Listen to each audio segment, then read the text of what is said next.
Bonsoir, good evening. My name is Giovanna Borazzi and I'm a curator of contemporary architecture at the CCA.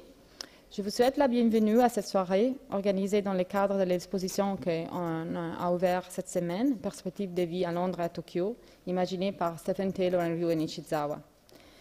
Hier soir, on a eu la possibilité de connaître en profondeur le travail de l'architecte japonais Ryo Nishizawa et c'est avec grand plaisir que nous accueillons ce soir Stephen Taylor. Comme vous aurez eu la possibilité de découvrir à travers l'exposition, le travail de Stephen Taylor apporte plusieurs idées et contribue grandement à une nouvelle réflexion dans l'architecture contemporaine. Nous offre spécialement des indications pour repenser les liens entre l'échelle de l'architecture ou d'un bâtiment et en même temps à l'échelle de la ville.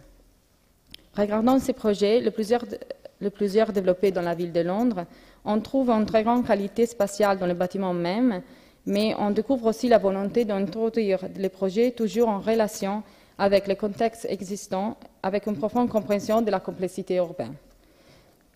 The British architect Stephen Taylor is founding director of Stephen Taylor Architects and was previously partner at Alton Taylor Architects, established in 1993. Taylor holds a master's degree in architecture from the Royal College of Art in London and has been a visiting critic at such institutions as the ETH in Zurich, London South Bank University, and the Architectural Association in London.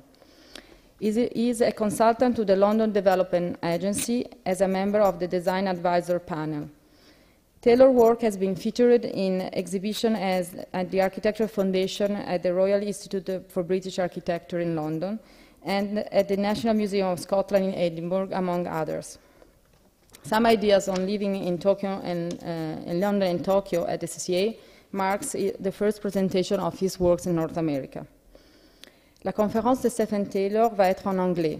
Une période de questions va suivre et vous pourriez les poser en français et en anglais parce que Stephen comprend très bien le français. Sinon, on va l'aider. Veuillez noter que cet événement public, incluant toute une période de questions ou de discussions, est enregistré. Des extraits audio ou vidéo peuvent être utilisés à des fins éducatives et promotionnelles.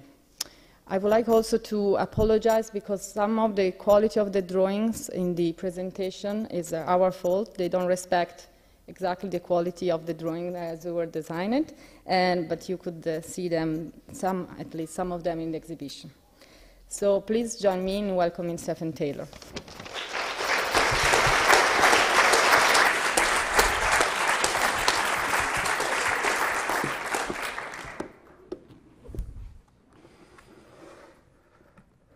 Thank you. Is this okay? Could we have the lights down a little? At first, just like to say it's a great privilege and honour to be here at the CCA and the Stephen, speak up. is that okay? Okay, maybe you might have to adjust the volume at the back there if I but Phyllis, I'm sure you'll wave if so I was saying it's a great pleasure to be here and it's been a terrific collaboration between my office and the CCA, and in particular, Giovanna Borazzi. I want to begin with some scenes of London. Can we have that light off, do you think? Okay. Okay, all right. Right, let me just test this sophisticated. We're one up from last night because we can now do this here. Okay. I think we can. Okay, well, this is London. 7.5 million people occupying 600 square miles. It's an incredibly low-density city, very thin city, very sprawling, with a very average low density. In fact, over 50% of this city is private back gardens. You imagine that is an incredible, and that's not buildings, that's not roads, public spaces. Seems a shocking statistic to my mind. London, it's also a city of houses, I think, generally speaking. It's houses rather than apartments. It's also a city of villages which have grown, expanded, and joined. I think London is a kind of beautiful, ugly mess of a city, in a way. But it's a city that likes to rebuild itself. It doesn't respect itself. And I find these two images amazing. This is two occasions of reconstruction. So here we are today, a little fragment of what once was. This is a map of part of Bethnal Green in one of the London boroughs called Tower Hamlets. And it's, I think it's an amazing thing in the context of the discussion of higher density that is really the topic of the day in my city. That this London borough at this time, in the 19th century, is twice as dense as it is today, on account of, the way land was built, these urban blocks with these infill. These made remarkable places, streets, turnings, alleyways, yards, passage. Incredible place it must have been, I think. But yeah, it's a city of contrasts. And the river, the big river that London has, always been, therefore, characterized by. I think the other thing, just to say very generally, is London is a brick city. It's a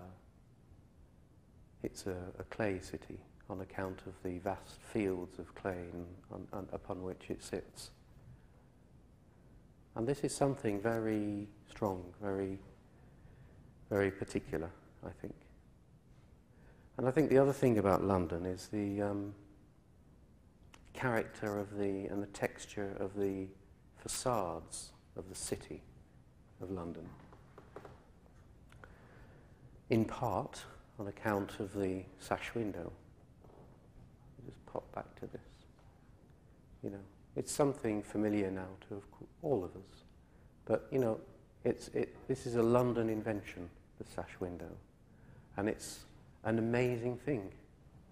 I think it's amazing because it opens in the plane of the wall, so it doesn't take space, like the French window, for example, which is always annoying to move furniture. But these are sort of obvious things to say, but the sash window makes for a kind of vertical-ish proportion, combined with the character of the brick, the material. I think this makes for a very special, very particular texture to a city, to our city. The river. If the river was not here, London would not be here. The river is a vast, functional, tough, rough, industrial thing that made this city what it is today. And the city changes the character of the city. The river, changes the character of the city along its length, east to west.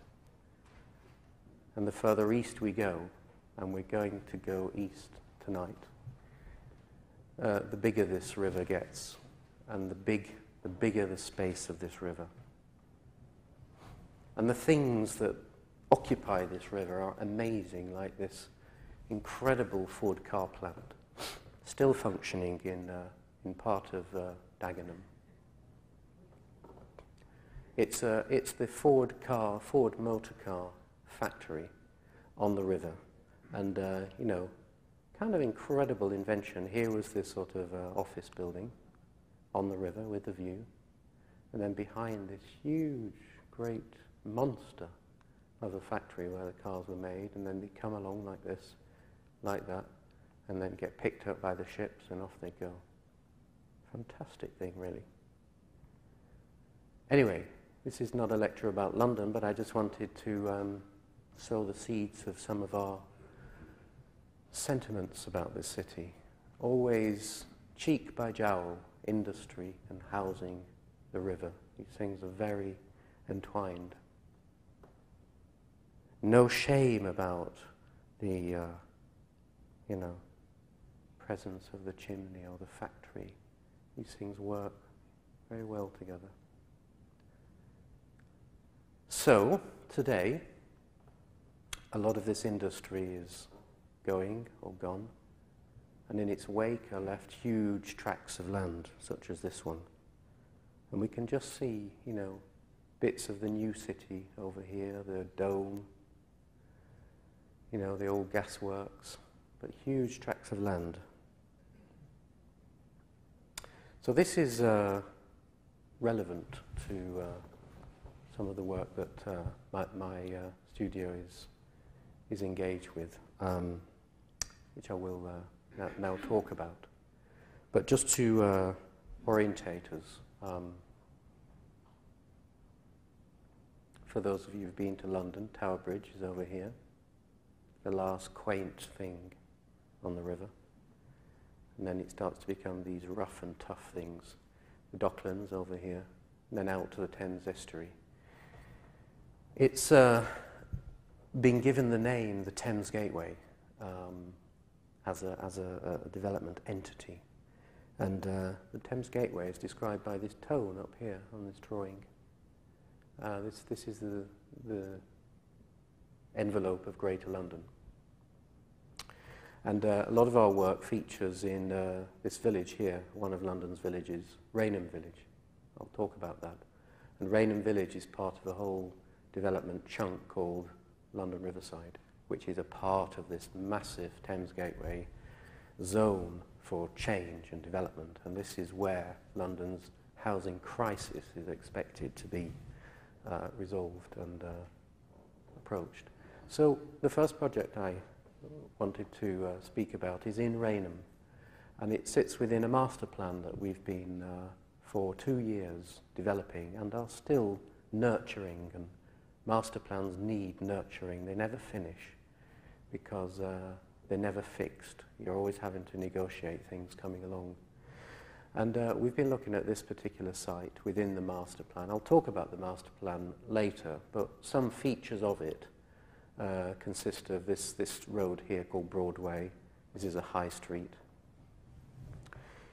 There's a railway over here, and there's a train station there and a new public space to happen there. Some lovely historic buildings, a Saxon church, a Queen Anne house, and along Broadway, three buildings, of which our project needs to negotiate a role with. Either side of this site, a series of little lanes which run down like this. And these lanes exist. They exist from the 18th century. This village was much more intensely occupied 100 years ago than it is today. It's been evacuated. It's strange. People have left to the hinterland. So part of what we're doing is kind of re-inhabiting this village, and part of that is finding a kind of structure of existing streets. So these images here are picking up on some of the historic lanes that used to exist from Broadway. This is Broadway here where the bus is, and then they come down here. So our site is to the right of this wall here and to the left of this wall here. So just in brief, it's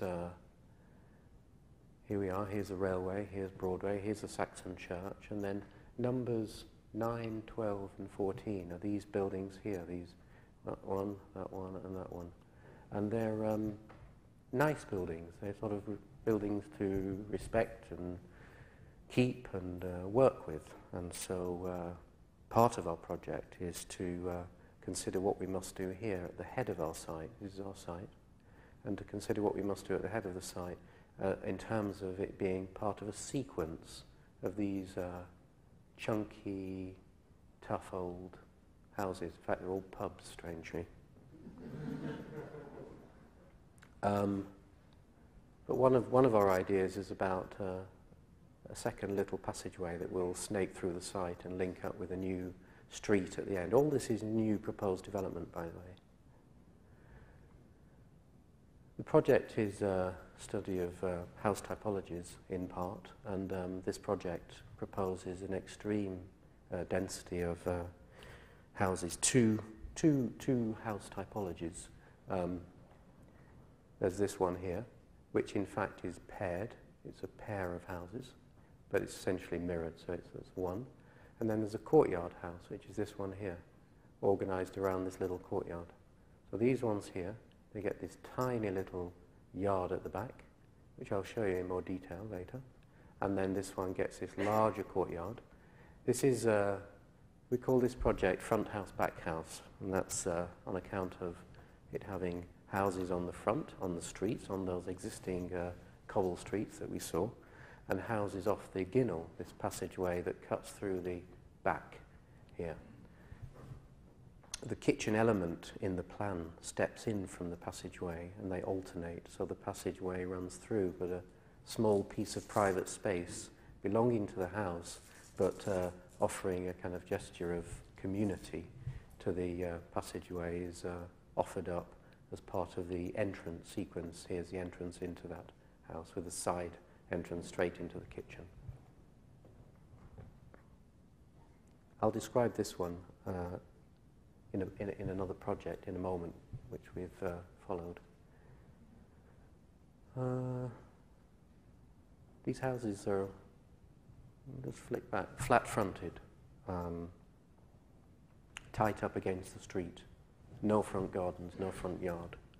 And in this project and subsequent project, we've explored very carefully these sequence of spaces at the front and been considering the character of the front of the building and its relationship to the street.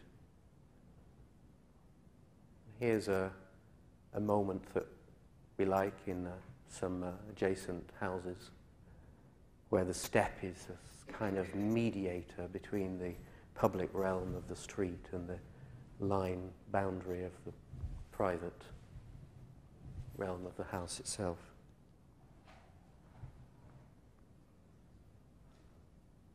I didn't speak about this earlier, but perhaps it's become self-evident. It's a certain preoccupation with the potential qualities of proximity and what this can offer for sense of community. But she looks a bit sad. But I think they were very happy. In fact, these were very charming places, and where they still exist today in London, such as this one, they're incredibly sought-after places to live, very expensive, and highly desired for their privacy and sense of containment between dwellings. Very tiny cottages in London like this go for $500,000. So here's a model view where one of the things we've tried to do to mitigate the sense of closeness and adjacency is to stagger in plan. You perhaps from the plan saw the plan arrangement of these back house types, where the Ginnel is running through here like this, and these alternate staggering of these volumes allow the light from the courtyard of the courtyard house to bleed into the passage. The site is on a slope from Broadway to the rail corridor, which is down here. It's a very nice site, almost a one-story descent from Broadway. Here is the local line. The train's going very slow at this point because it's pulling into the station just further along, whereas the train here shoots off to Paris. Here's a section that cuts through, and here's a section through the building on Broadway that needs to be very carefully considered in relation to this Saxon church. I just put this image in. I like it because I like the repetition, but within the repetition there is this sort of range of types going on, and this variation. Sometimes people paint their brick and sometimes they don't, and it shows in fact, it shows several developers operating at the same time, but doing it slightly different. This is, I'm afraid, one of these corrupted images, so these houses look much more vertical than they actually are. And just to speak about that section, here is a section cutting through the ginnel, and here's the wall of the adjacent house forming a kind of enclosure spatially to the courtyard of the back house.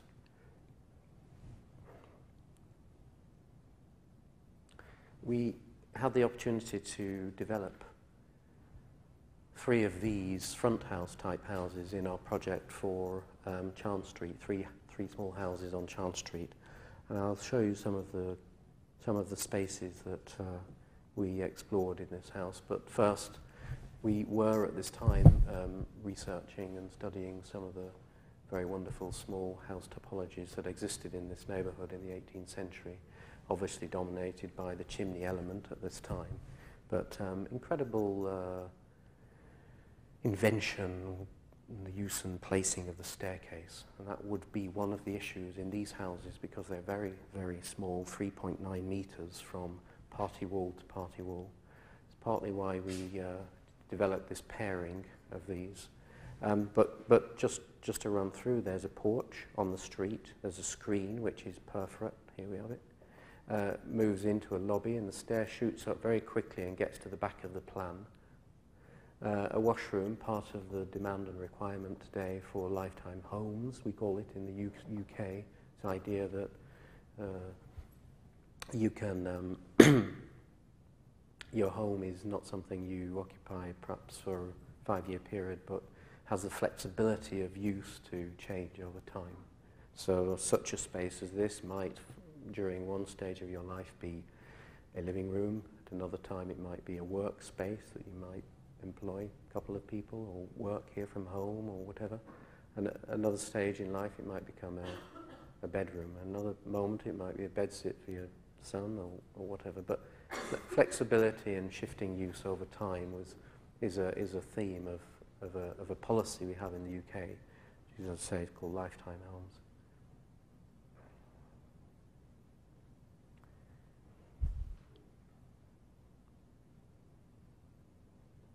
The stair very quickly gets to the back of the plan, and then it doglegs up to the living space on the top. So these houses are inverted. They're occupying 95% of the footprint of the plot, and put the gardens on the roof.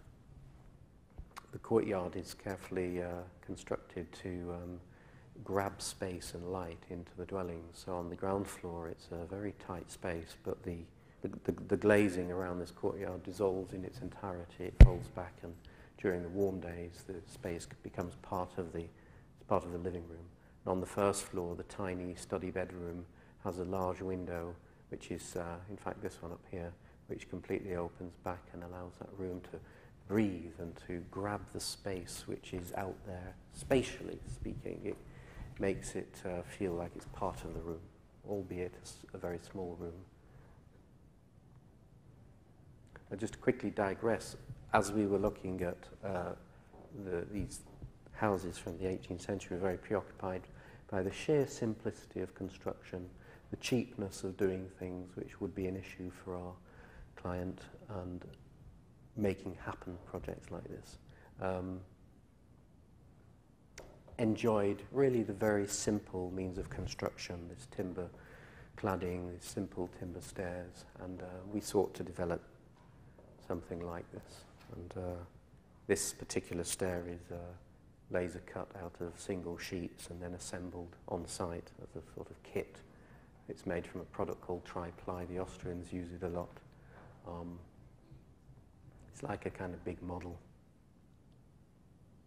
Everything's, it's a kind of single, there's an economy of material. It's a one material thing, a bit like the stuff of the 18th century stairs. So for example, the handrail is grooved into, this is 35 millimeters thick, and the handrail is the thickness of the material, albeit with a rebated indentation into the side of the panel.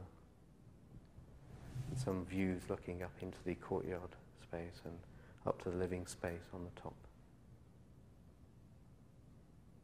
I mentioned this is a paired house topology, and it's largely that for the sharing of a space, albeit negotiating a balance of privacy between one house and the other by way of this wall which steps back progressively as it gets higher. So just very quickly, front bedroom, study bedroom, small storage study under the stair. The stair is very present in the little courtyard. And then up to the main living space on the roof. Looking back.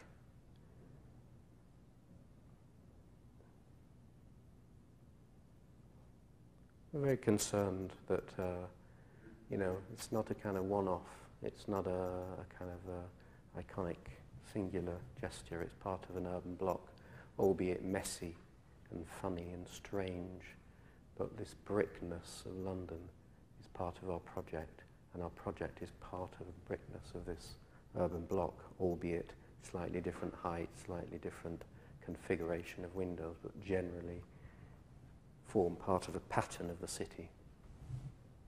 Choice of brick of the facade in part was influenced by the lovely quality of the cobbles and the street in front, the coloration of this subtle shift of brick construction for the lower section where it's a thick, fully bonded wall, and above this line, because it's external behind this wall, whilst above here it's a cavity wall construction, so it's a stretcher bond. And the subtlety of these two panels of brick is something we enjoyed in the project. The cobbles of Rainham and the material qualities of this village, Rainham, and the scale of dwellings in the village of Rainham have been a large part of our influence in developing this project. So this is a master plan. It started life 2 years ago, 2.5 years ago in fact, as a study to investigate how we could regenerate this village, which had been dominated by a large supermarket, rip the life out of this poor little place. But this is a beautiful place. It's characterized by very flat marshland. The River Thames is just behind here. Historically it was, the church is still here and some of this stuff is still here, but all this stuff is gone. This is one of these cobble streets I showed you earlier. It's a very flat landscape, a very wet landscape. It's marsh, former marshland. And so wherever you look there's water channels, ginnels of water, rivers that cut through. A principal river called the Ingrabourne, which cuts down here and hits the Thames about this point. Here's the railway. Well, these are some of the historic fabric of the village. And today, many of these water channels still exist and become a part of our strategy in developing this place. Such as this drawing which describes a series of, we call them green fingers, and they connect this road along here with the railway line which runs down here. And they descend down to a green park that straddles the railway like this and has a very important east-west connection with other development that's going on here. But here is the village, and here is the big supermarket, and here is the river, and the river becomes a creek at this point. The negative, positive of this drawing become a series of what we call building platforms or plates that are out of the floodplain, because it's a big issue about flooding in this part of London. And it's necessary to put the ground, you can't build housing unless you bring it up to a certain datum. And that datum height is established by all this lot up here. So any development that would be in this zone here would have to be raised to the level of this. And we've developed a strategy of these shapes in between which sit these green fingers, some of which are wet channels, existing ditches. And these operate on two levels. They become drainage ditches and balancing ponds when flooding happens, so they can fill with water, and when they're not, they're part of a green space strategy that permeates through this place. This is what it looks like at the moment. This is the creek, and this is the character of the industrial space on the other side of the creek. I mean, just briefly, there's a station at Rainham, there's a new station that's going to come here, and the consequences of that is that we must consider that housing can be more dense and car-free when it's close to a station here, when it's within a few minutes' walk. So this is a line that defines a limit, and between that is a corresponding drawing between where, because this master plan is not just about providing housing, but it's where schools go, where industrial land goes, and parks and other facilities.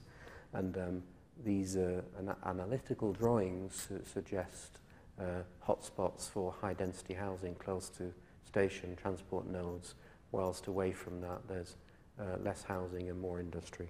And I should say that underlying all of this is the fact that this is all currently industrial land and marked for that, and changing it to housing is an issue which has to be carefully negotiated. So a big idea within the master plan is about the making of a new public space that grapples with some of the existing fabric of the village, takes on board the creek and the river that runs through it, like this, and connects two great green spaces, the park of the Ingraborn Valley up here, and Rainham Marshes, which drops down to the River Thames down here.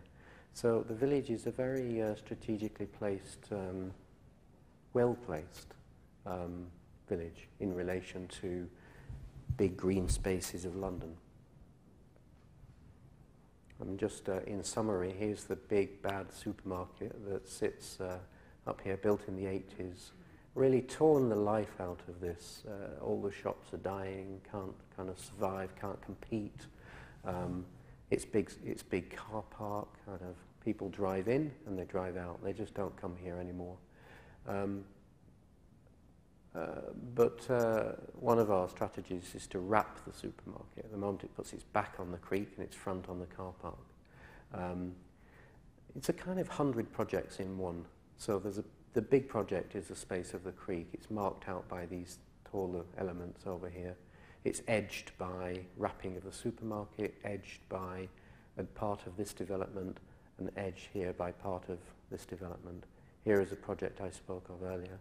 And here is the new existing station to become redeveloped with a new public space that stretches the part of Broadway into it. Here's a view of the model where here is Broadway, and here is the new piece of public space that comes in and is defined and formed by new development. Here is an old historic wall and an ancient garden which forms the third edge to this public space. Here is a view of the model where the existing high street, chugging along like this, and then at this point gets a piece of new development as it embraces and wraps and conceals this great beast. Here's a plan of the same, and the creek.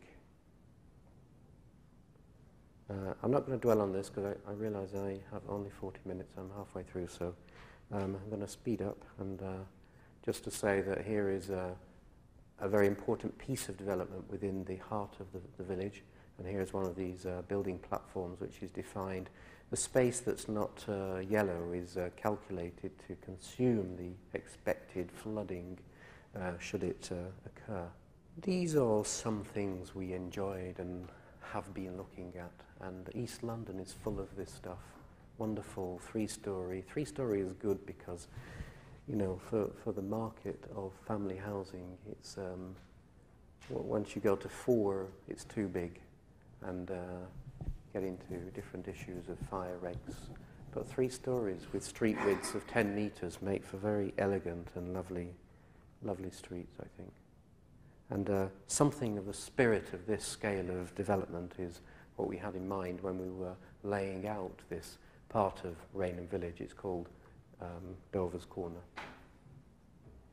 Here's a cross-section which looks at pockets of parking beneath the development at the edge of the site to consume a quantum of parking. Here are some topologies, 3 housing topologies, which some contain a car, like these 2, and this one is much like the earlier house type I referred to.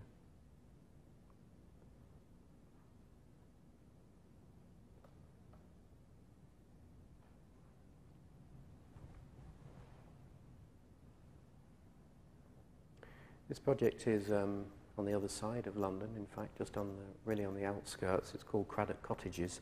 It's a very small development. It sits in a very beautiful area.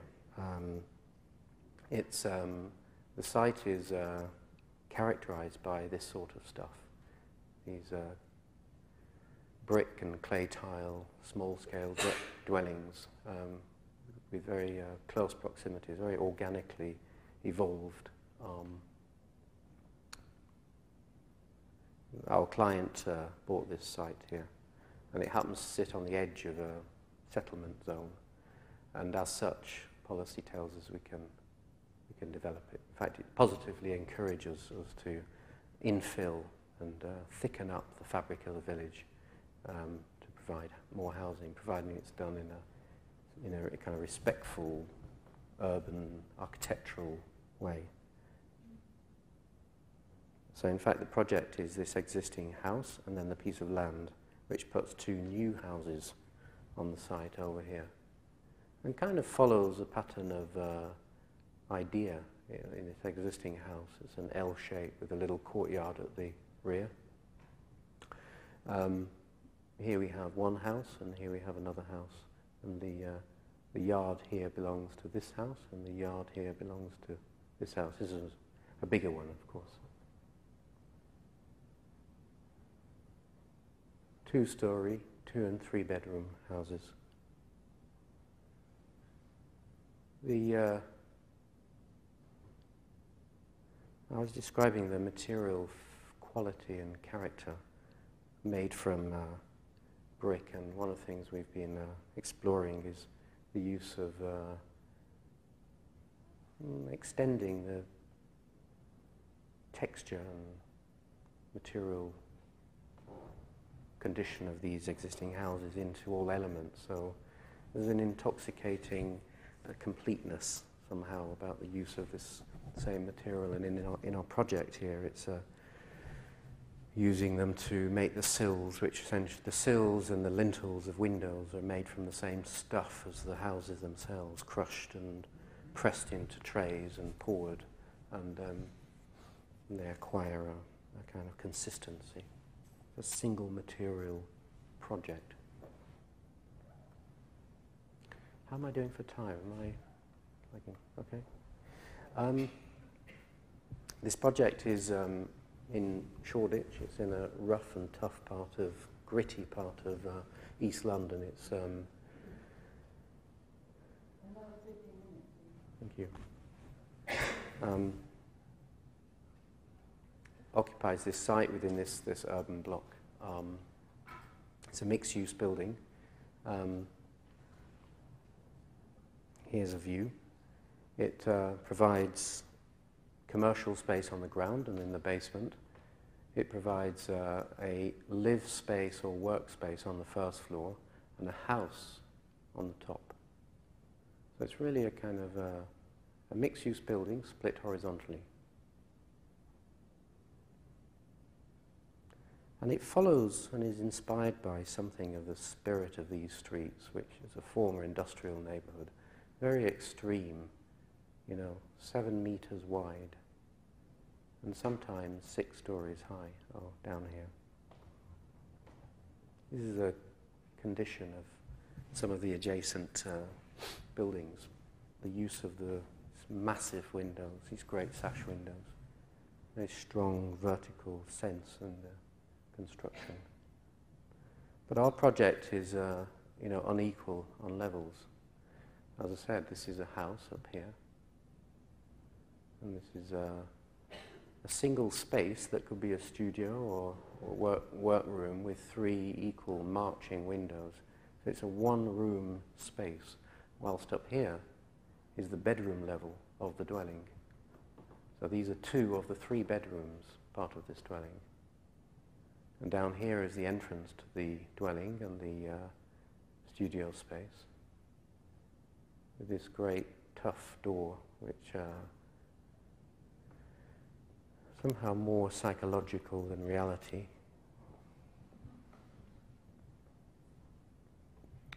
Shields it from the neighborhood. The door is it's like a great castle door. These are nails, and they're bashed into the sheet metal and then bent over like this, holding the metal on. The handle is a big one.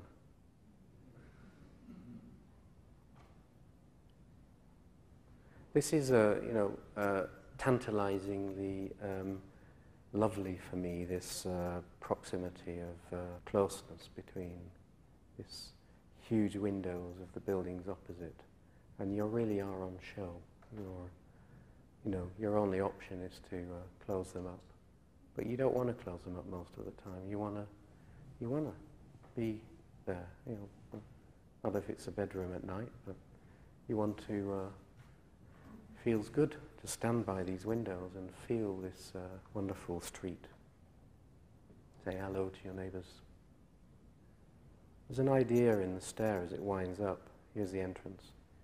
And the stair comes up like this and eventually gets up on the roof terrace up here.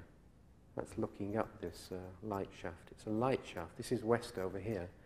And the west light comes in here. It's like a big light collector, bounces against this wall and down here and illuminates. This is the point of entrance into the house. You don't really see it in this section, but it's just around the wind of this stair.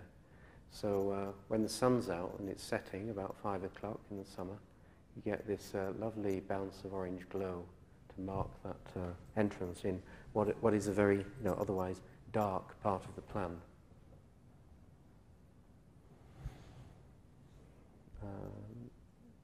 Just very briefly, there's a little courtyard here which illuminates the bedroom at the rear on the second floor.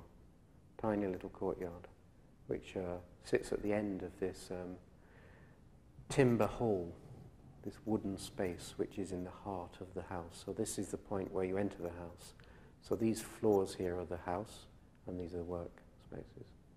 And here's this little courtyard which is descending down from a terrace at this level. Just in more detail, here's this kind of a warm timber chamber in the belly of the plan, like this. The rear bedroom with its window onto this little courtyard. Here's a view looking through from here, through into this room and out to the street.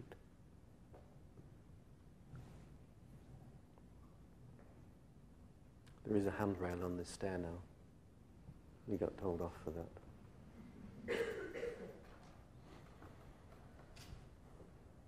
Constructionally, there's a relationship between the outer box, which is 8 by 9 meters, it's masonry, and the insides, very simple construction, timber floors, timber construction floor, soft kind of gypsum walls or timber lined, and you see that kind of contrast here with the outer edge of the box, and then all the stuff in the inside is this soft stuff. Here's a little courtyard coming up to the front terrace courtyard.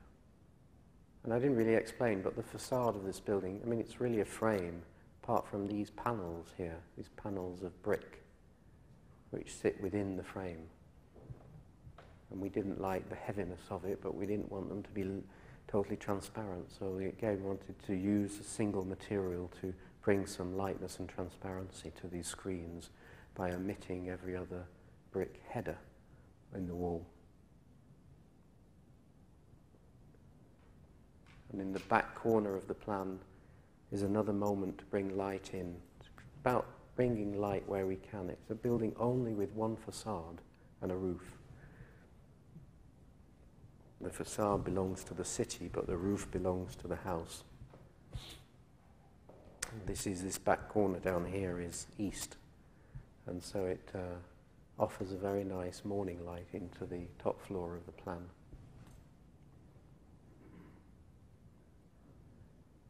Seen that? Okay, this project is a small refectory building. It's part of an estate in Dorset, in the south. I'm leaving London now. 2 last projects I'm going to whiz through very quickly. Both have a very strong relationship to each other. This one came first, and the second one is a project from last year. But it's a very beautiful site. Sits on the south coast of England. The sea is over here. Here is the edge of an existing barn, and our project is extending this barn and building here a refectory building for this whole estate, which is called Holton Lee, and it provides care for people with severe physical disabilities. It's a kind of refuge. It's a place to go for holiday. It's a place to be cared for and spend 2 or 3 weeks at a time. And this barn provides some of the living quarters. There's half a dozen other buildings scattered around the estate, 360 acres. So our project is located here. Here is a plan. There's a series of very big trees here, very beautiful oak trees, which sit here, which we have to observe the root ball of these trees. We can't, they're listed trees, we can't do anything with them.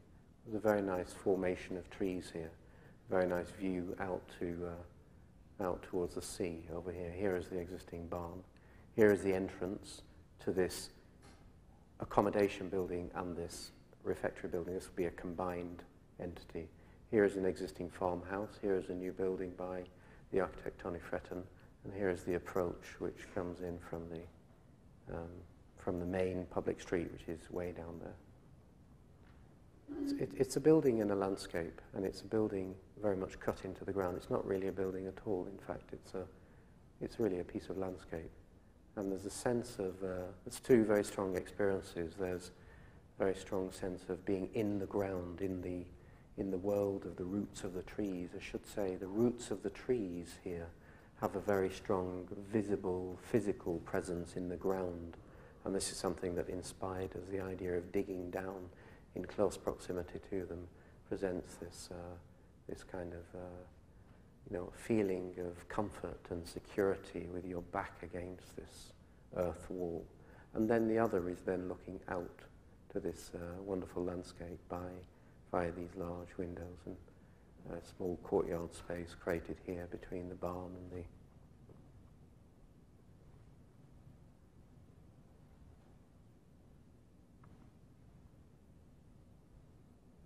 So it's a very long, low, flat building, sometimes with bits of the roof cut off, so you can look out up and see the canopy of the trees above, or out to the landscape beyond.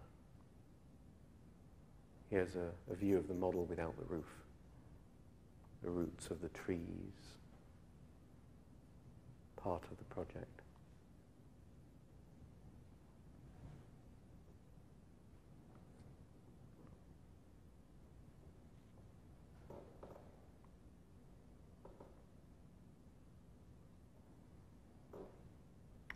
This project is our project for the Stockholm City Library, which regrettably came fourth.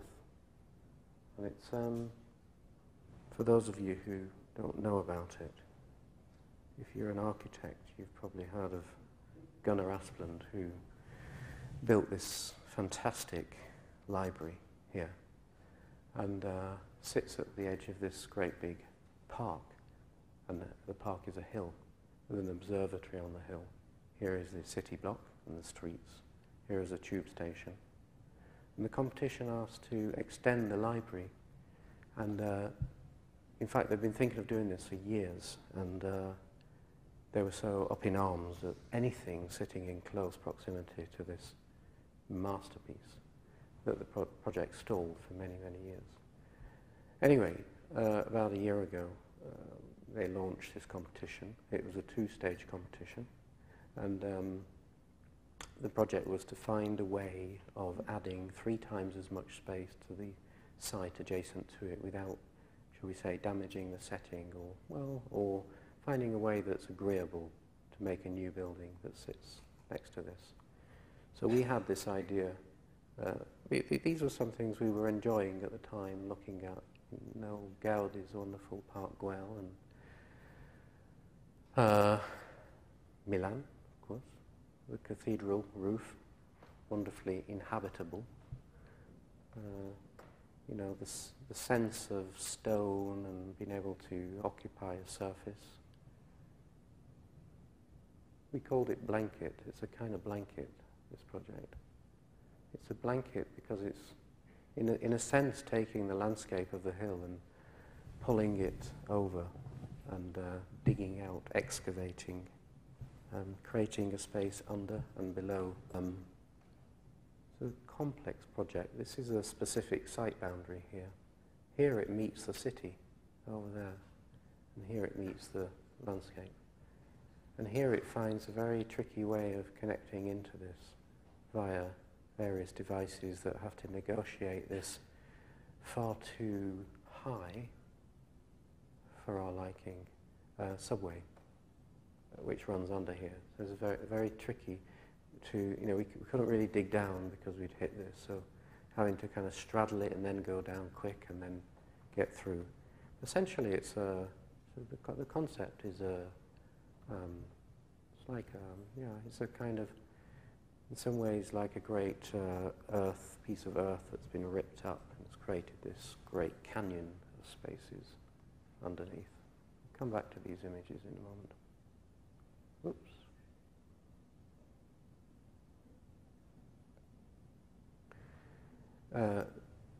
Bringing light in is tricky, but here is this great blanket. It's a holy blanket. Got lots of holes in. These are some images from the first stage, and the next ones are from the second stage of the competition. And sometimes these holes had these shafts of light that could descend and illuminate some of the reading rooms behind these walls here. And this great blanket is propped up by these sticks. Some of them get very long as they... And sometimes you can inhabit the spaces around them and look up and see somebody up on the roof.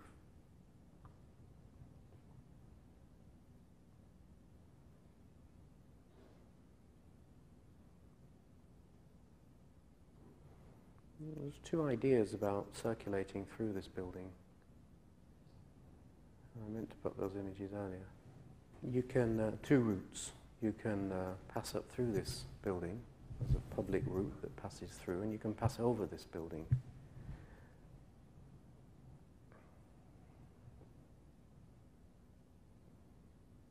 The whole roof is part of the inhabited landscape of the park. So here is a cross-section through this blanket which folds and turns and wraps and has little ripples in it and knuckles and sometimes holes that let the light in. Sometimes folds up with great wrinkles like this one. You can walk up here and you can walk through there. Here is the part of the building that kind of negotiates a relationship with the city to the north. So it gets cut here.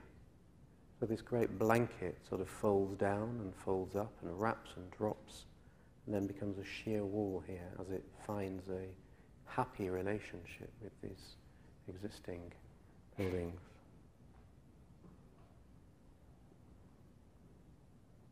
Here's a section through the blanket as it descends to the subway and then folds up again to create another piece which is part of the administrative spaces.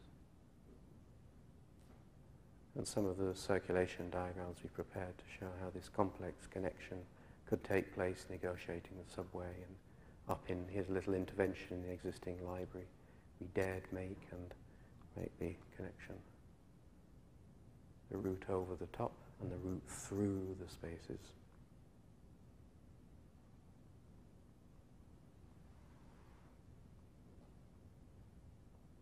Thank you.